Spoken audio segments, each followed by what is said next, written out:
मकर संक्रांति के नेकचार के पिछले वीडियो में हमने जाना था कि मकर संक्रांति का उद्यापन कैसे करें। आइए अब सुनते हैं मकर संक्रांति की कहानी। विश्वकर्मा की पुत्री संज्ञा का विवाह सूर्य देवता के साथ हुआ था। संज्ञा बड़े कोमल स्वभाव की थी, जबकि सूर्य देव प्रचंड तेजवान थे। संज्ञा सूर्य देव के तेज को बड़े कष्ट से सहन कर पाती थी।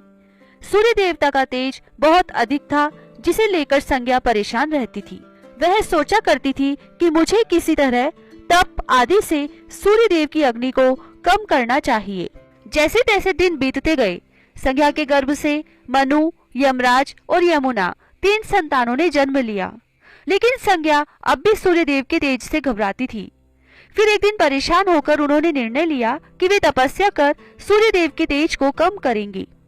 लेकिन बच्चों के पालन पोषण के लिए और सूर्य देव को इसकी भनक न लगे, इसके लिए उन्होंने एक युक्ति निकाली। उन्होंने अपने तप से अपनी छाया को स्त्री रूप में बदला, जिसका नाम स्वर्णा रखा। फिर संज्ञा ने बच्चों और सूर्य देव की जिम्मेदारी अपनी छाया स्वर्णा को दी और कहा कि अब से मेरी जगह तुम सूर्य देव की सेवा और बच्चों का पालन करते हुए नारी धर्म का पालन करोगी, लेकिन यह राज सिर्फ मेरे और तुम्हारे बीच ही बना रहना चाहिए।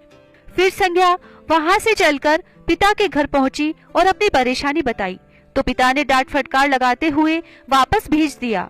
लेकिन संज्ञा वापस न जाकर वन में चली गई और घोड़ी का रूप धारण कर तपस्या में लीन हो गई। उधर सूर्य देव को जरा भी आभास नहीं हुआ कि उनके साथ रहने वाली संज्ञा नहीं, सर्वणा है। सर्वणा अपने धर्म का पालन करती रही। उसे छाया रूप होने के कारण सूर्य देव के तेज से भी कोई परेशानी नहीं हुई। सूर्य देव और सर्वणा के मिलन से भी सार्वणी, मनु, शनि देव और भद्रा 3 संतानों ने जन्म लिया। छाया शिव की भक्तिन थी। जब शनिदेव छाया के गर्भ में थे, तो छाया ने सूर्य की तेज धूप में भगवान शिव की कठोर तपस्या की। उन्होंने इतनी कठोर तपस्या की कि खाने पीने की सुध तक उन्हें न रही। भूख प्यास धूप गर्मी सहने के कारण उसका प्रभाव छाया के गर्भ में पल रही संतान यानी शनि पर भी पड़ा और उनका रंग काला हो गया। जब शनिदेव का जन्म हुआ तो रंग को देखकर सूर्य देव ने छाया पर संदेह किया और उन्हें अपमानित करते हुए कह दिया कि यह मेरा पुत्र नहीं हो सकता। माँ के तप की शक्ति शनिदेव में भी आ गई थी। उन्होंने क्रोधित होकर अपने पिता सूर्य देव को देखा तो सूर्य देव बिल्कुल काले हो गए। उनके घोड़ों की चाल रुक गई। परेशान होकर सूर्य देव को भगवान शिव की शरण लेनी पड़ी। इसके बाद भगवान शिव ने सूर्य देव को उनकी गलती का एहसास करवाया। सूर्य देव अपने किए का पश्चाताप करने लगे और अपनी गलती के लिए क्षमा याचना की। तब उन्हें फिर से अपना असली रूप वापस मिला। लेकिन पिता पुत्र का संबंध जो एक बार खराब हुआ तो फिर न सुधरा। आज भी शनिदेव को अपने पिता सूर्य का विद्रोही माना जाता है। शनिदेव को उनके पिता सूर्य देव पसंद नहीं करते थे। इसी कारण सूर्य देव ने शनिदेव और उनकी माँ छाया को अपने से अलग कर दिया। इस बात से क्रोध में आकर शनि और उनकी माँ ने सूर्य देव को कुष्ठ रोग का श्राप दे डाला। पिता को कुष्ठ रोग में पीड़ित देख यमराज ने तपस्या की। यमराज की तपस्या से सूर्य देव कुष्ठ रोग से मुक्त हो गए।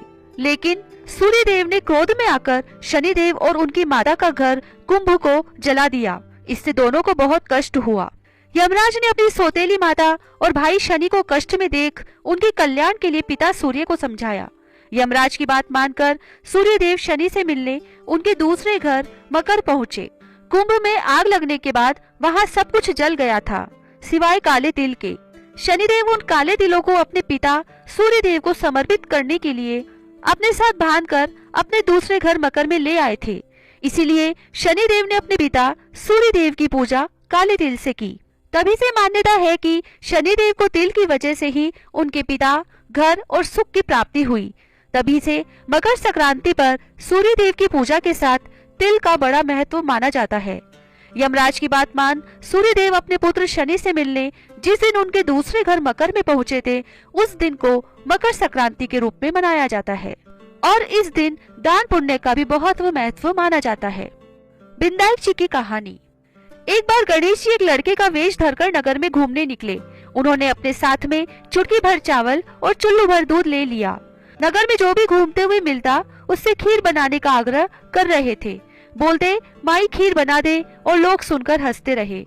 बहुत समय तक घूमते रहे मगर कोई भी खीर बनाने को तैयार नहीं हुआ। किसी ने ये भी समझाया कि इतने से सामान से खीर नहीं बन सकती। पर गणेश जी को तो खीर बनवानी ही थी।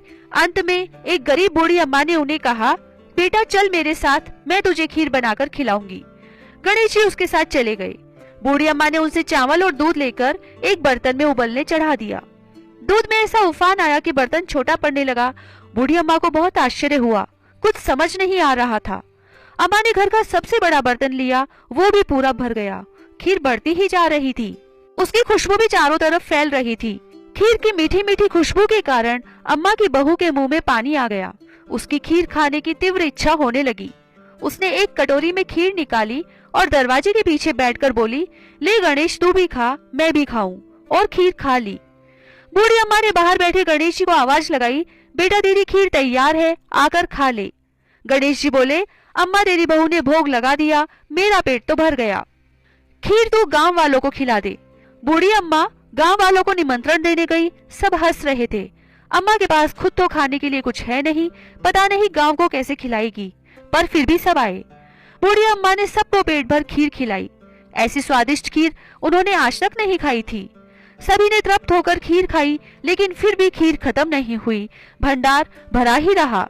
हे गणेश जी महाराज, जैसे खीर का भगोना भरा रहा, वैसे ही हमारे घर का भंडार भी सदा भरे रखना। बोलो गणेश जी महाराज की जय। जय श्री राधे।